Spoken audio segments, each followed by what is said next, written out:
వచ్చావా నేను అనుకుంటూనే ఉన్నా ఇంకా రాలేదేమా అని. ఇంటికి వచ్చి ఇంకా కాళ్ళైనా కడుక్కోలేదు అప్పుడే అవతరించావే. నా మనవరాలు పచ్చగా ఉంది, 4 డబ్బులు సంపాదిస్తుందనే. అమ్మమ్మ, ఈ పెద్ద మనిషి విషయంలో నువ్వు నా నోరు మోయించొద్దు. నువ్వు పసిగుడ్డువని కూడా చూడకుండా నా కూతురు చచ్చిన 3 నెలలు కాకుండానే 2వ పెళ్లి చేసుకున్నాడు ఈ పెద్ద మనిషి. ఏమయ్యా, ఏనాడైనా నీ కూతురికి 10 రూపాయలు పంపించావా? దాని చదువు విషయం పట్టించుకున్నావా? నువ్వు కూడా గవర్నమెంట్ ప్లేటర్వేగా, నా మనవరాలు సంపాదన కావాల్సి వచ్చిందా? అమ్మమ్మ, నువ్వు నోరు మూసుకుంటావా లేదా? అననీయమ్మా, ఆవిడ అనవలసిందే, నేను పడవలసిందే. అవేం మాటలు నాన్న? నిజాలమ్మా, భగవద్గీత మీద ప్రమాణం చేయకుండానే చెప్పే నిజాలు.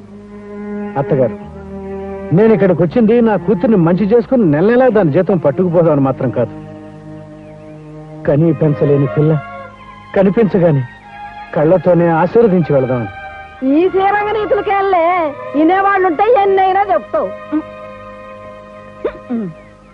నాన్న, పిన్ని బాగుందా? తమ్ముడు చెల్లాయి బాగానే ఉంటారులే. ఏమ్మాయి రోగం? అమ్మా, దీని మొహం మండ ఎంత బరువుండి తెచ్చిందే. ఏదో చెబుదాం అనుకుని మర్చిపోయానమ్మా. ఏమిటి నాన్న? గుర్తొచ్చింది. నా చేతుల మీదుగా నీకు అన్నప్రాసం చేయలేదు, అక్షరాభ్యాసం జరిపించలేదు.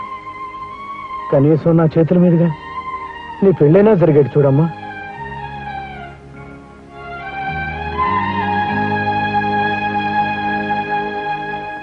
ఇన్నాళ్ళు అది మనం దూరంగా ఉన్నాం కాబట్టి మన ఇంట్లో ఏ గొడవలు జరగలేదు. ఇప్పుడు అది ఊళ్ళోకి దిగింది కదా అని రాకపోకలు సాగించావో నేను ఊరుకునేది లేదు.